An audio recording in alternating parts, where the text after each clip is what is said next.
मुख्यमंत्री हेमंत सोरेन ने चंपाई सोरेन का खेल पलट दिया है। जी हां, आप भी सोच रहे होंगे कि झारखंड में विधानसभा का चुनाव होने वाला है और ऐसे वक्त में मुख्यमंत्री हेमंत सोरेन ने ऐसा क्या कुछ कर दिया जिससे चंपाई सोरेन का खेल ही पलट गया।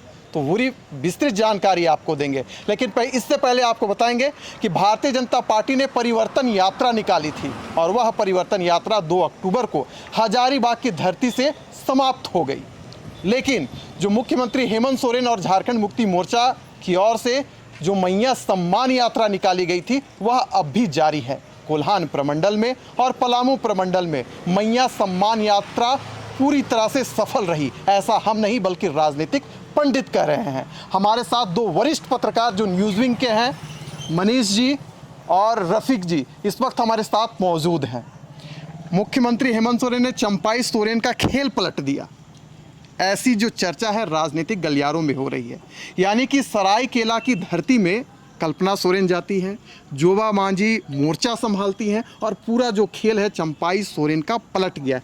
क्या वाकई में कुछ ऐसा है क्या? देखिए, जिस तरह से चंपाई सोरेन जेएमएम छोड़ करके भारतीय जनता पार्टी का दामन थामा था चंपाई सोरेन ने, तो एक आस लगी थी। और आपने भी देखा होगा कि जब उन्होंने बीजेपी का सदस्यता लिया था तो किस तरह से जो है रैली का आयोजन किया गया था, किस तरह से भव्य स्वागत किया गया था। लेकिन ठीक चूंकि चंपाई सोरेन जो है झारखंड में मंत्री थे, मुख्यमंत्री रह चुके थे, कोल्हान क्षेत्र में जो है उनकी अच्छी पकड़ थी, लेकिन जैसे ही वो भारतीय जनता पार्टी में शामिल हुए तो वहां से ही हेमंत सोरेन का खेल शुरू हुआ। कोल्हान से ही जो जेएमएम के विधायक है रामदास सोरेन, उन्हें मंत्री बना दिया गया। तो ये खेल वहां से शुरू हुआ। कह सकते हैं कि अगर वो दाव चल रहे हैं, वो आगे आगे बढ़ रहे हैं, तो हेमंत सोरेन भी कहीं ना कहीं पीछे नहीं है। वो भी पैरेलल चलने की कोशिश कर रहे हैं कि जैसे ही रामदास सोरेन को वहां पर मंत्री बनाया गया तो उस क्षेत्र में वो भरपाई हो गई कि कोल्हान के नेता झारखंड के मंत्री हैं या नहीं। चंपाई सोरेन ने जिस तरह से इस्तीफा दिया, रामदास सोरेन ने मंत्री पद का शपथ लेकर के ये क्लियर कर दिया कि वहां पर कोल्हान के नेता जो है वो मंत्री है। एक इसका इफेक्ट होगा। आपने भी देखा है कि लोगों ने भी इस बात को जो है कहीं ना कहीं रहा था। लोगों का भी कहना था कि वाकई में जिस तरह से रामदास सोरेन इधर मंत्री बने हैं तो हमें एक उम्मीद जगी है, हमारी जो खामियां हैं उसे पूरी तरह से वो भरपाई करेंगे। और उनका भी बयान आ रहा था रामदास सोरेन का, वो आपने देखा कि रामदास सोरेन ने भी कहा था ये बात को कि हम कोल्हान क्षेत्र में जो की जनता है उसकी आवाज हमेशा बुलंद करते रहेंगे। तो ये खेल शुरू हुआ कि दांव फेल करने का।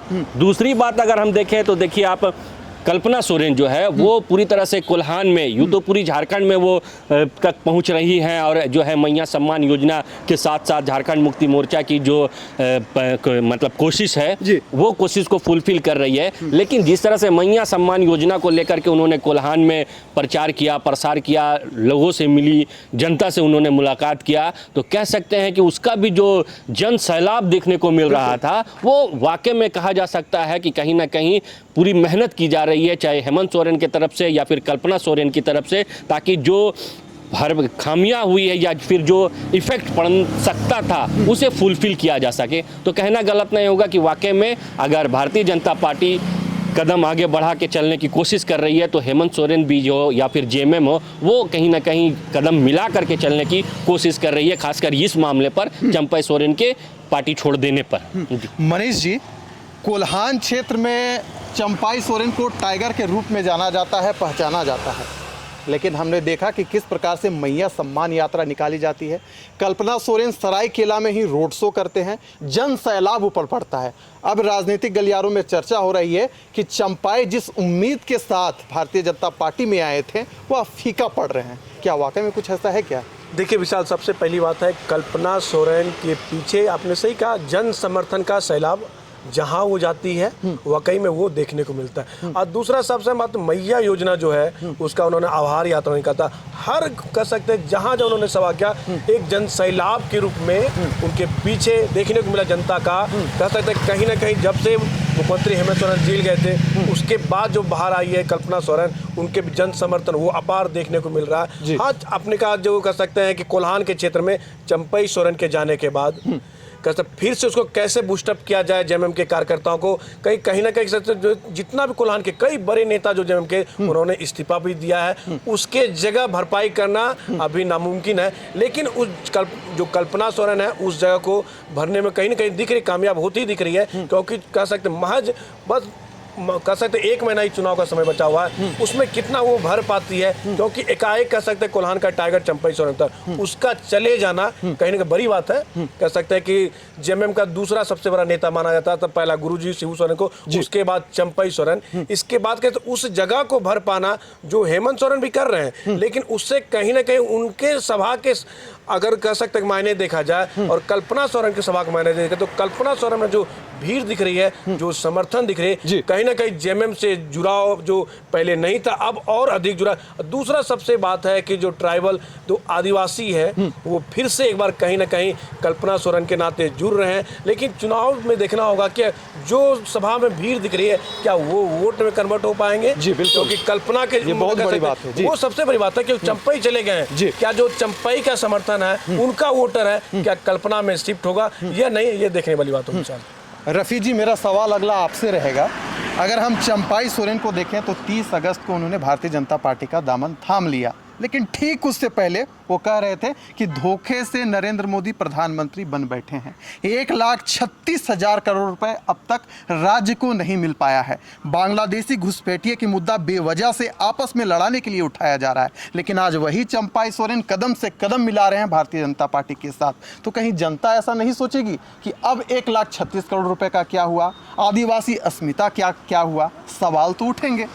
वाकई में सवाल तो उठेंगे, आपने ठीक कहा, क्योंकि और इस बात पर भी ध्यान देने की जरूरत है कि वही चंपई सोरेन महज 2 दिन पहले भारतीय जनता पार्टी के खिलाफ जो है वो कह रहे थे, बिल्कुल, और 2 से 4 दिन के अंदर में वो पूरी तरह से उल्टे विपरीत नजर आते हैं और भारतीय जनता पार्टी के गुण गाते हैं और जेएमएम को कोसना शुरू कर देते हैं। तो ये जो यू टर्न है और इतना जल्दी यू टर्न को जनता देख रही है और जनता पर इसका असर पड़ता है। जनता समझती है कि इतना जल्दी यू टर्न लेने वाले नेता जो हैं वो किसके हो सकते हैं। देखिए ये बात वाकई में सही है और ऐसा हमने देखा है अपने पत्रकारिता के कैरियर में कि जितना भी जल्दी जनता यू टर्न लेते हैं तो जनता मूर्ख नहीं है। जनता तुरंत समझती है कि नेता जो है वो अपनी केवल कह सकते हैं कुर्सी के लिए या अपने पद के लिए, अपने ओहदा के लिए यू टर्न ले रहे हैं। देखिए यहाँ पर यह भी देखने को मिला होगा बाबूलाल मरांडी जी की अगर हम बात करें तो बाबूलाल मरांडी जी झारखंड विकास मोर्चा लंबे समय तक उन्होंने पार्टी की स्थापना किया और चलाया। उस समय भी वो जो है रघुवर दास के जब मुख्यमंत्री यहाँ थे तो वो पूरी तरह से भारतीय जनता पार्टी के खिलाफ आग उगलते थे, चाहे वो नरेंद्र मोदी जी हो या फिर रघुवर दास हो, और फिर भारतीय जनता पार्टी में वो शामिल होते हैं और फिर यू टर्न के साथ वो गुणगान शुरू कर देते हैं। लेकिन आज भी जो उनकी लोकप्रियता थी बाबूलाल मरांडी की झारखंड विकास मोर्चा में वो अभी स्थापित नहीं हो पाया है। कहीं ना कहीं जनता इस बात को ध्यान में रखती है और बाबूलाल मरांडी को ये कहती है कि कुछ दिन पहले तो आप बीजेपी को जो है कोसा करते थे, आज तुरंत बीजेपी को दामन थामते ही पूरी तरह से बीजेपी मय हो गए हैं। तो वही बात है कि जनता इतनी मूर्ख नहीं है। लेकिन इसमें यह भी कहना जरूरी होगा कि देखिए हर कोई चाहता है अपना पद, इज्जत और मतलब अपना ओहदा। चंपई सोरेन जिस तरह से जेएमएम छोड़ करके बीजेपी में शामिल हुए हैं तो उनकी भी अंदर की कोई बात रही होगी, क्या कुछ उनको तकलीफ हुआ है झारखंड मुक्ति मोर्चा से, वो तो बयां कर रहे हैं, लेकिन और अंदर में क्या कुछ बातें हैं वो वही जानते हैं।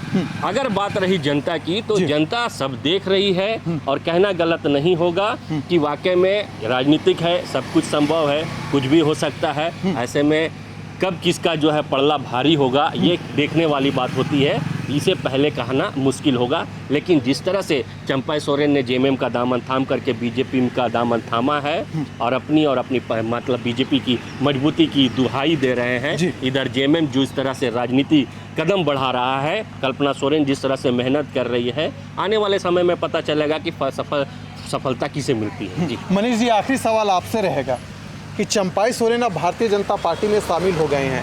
आप कई वर्षों से झारखंड की राजनीति को देख रहे हैं, आंकड़े क्या कह रहे हैं, गणित क्या कर रही है कि इस बार सरकार किसके बनने जा रही है? देखिए विशाल, बहुत अच्छा सवाल आपने कहा है। कोल्हान संथाल 28 सीटें और कोल्हान से कौन बड़े बड़े नेता? चंपई सोरेन, मधु कोरा, गीता कोरा कहाँ पे हैं? बीजेपी में है। जेएमएम को झटका लगा है क्योंकि गीता कोरा कांग्रेस में थी। बिल्कुल, अगर कह सकते कोल्हान और संथाल में जिसकी पकड़ होगा, जिसका जितना सीटें उसकी सरकार है। आप समझ सकते हैं कि जेएमएम भी उतनी मेहनत कर रही है, बीजेपी तो इस बार कह सकते हैं जो जैसे जो असम के मुख्यमंत्री हेमंत बिस्वा शर्मा है, वो आते ही उन्होंने पहला फोकस कोल्हान संथाल पे किया है, और इसीलिए कह सकते हैं बड़े बड़े नेताओं को उन्होंने तोड़ने का काम किया, अपने पार्टी में शामिल करने का काम किया। दूसरी तरफ ये सबसे बढ़िया मौका कि जेएमएम अगर कोल्हान और संथाल में अधिक गेन करती है, क्योंकि उसका तो कह सकते हैं कि जेएमएम का कोल्हान और संथाल में ही वोटर अधिक है। आदिवासी कह सकते हैं एसटी सीट की बात करेंगे, वो अगर बीजेपी गेन करती है 28 सीट में, महज मान सकते हैं 10 से 15 सीटें अगर गेन कर लेती है, तो फिर आप कह सकते हैं कि एनडीए की सरकार आना तय माना जाएगा। अगर कह सकते हैं जैसे अभी 2 सीटें हैं, अगर 2 से 5 सीट भी हो गया ना, तो कहीं ना कहीं फिर से कह सकते हैं एक बार फिर से इंडिया गठबंधन की सरकार झारखंड में लौटने का पूरा आसार है। यही दोनों कह सकते हैं, अगर कोल्हान और संथाल जो जीतेगा उसकी सरकार बननी तय है। जी, तो चलिए, हेमंत सोरेन ने चंपाई सोरेन का खेल पलट दिया है, ऐसा हम नहीं बल्कि राजनीतिक गलियारों में चर्चा का विषय बना हुआ है। फिलहाल इस चर्चा को हम यही करते हैं समाप्त, दीजिए इजाजत।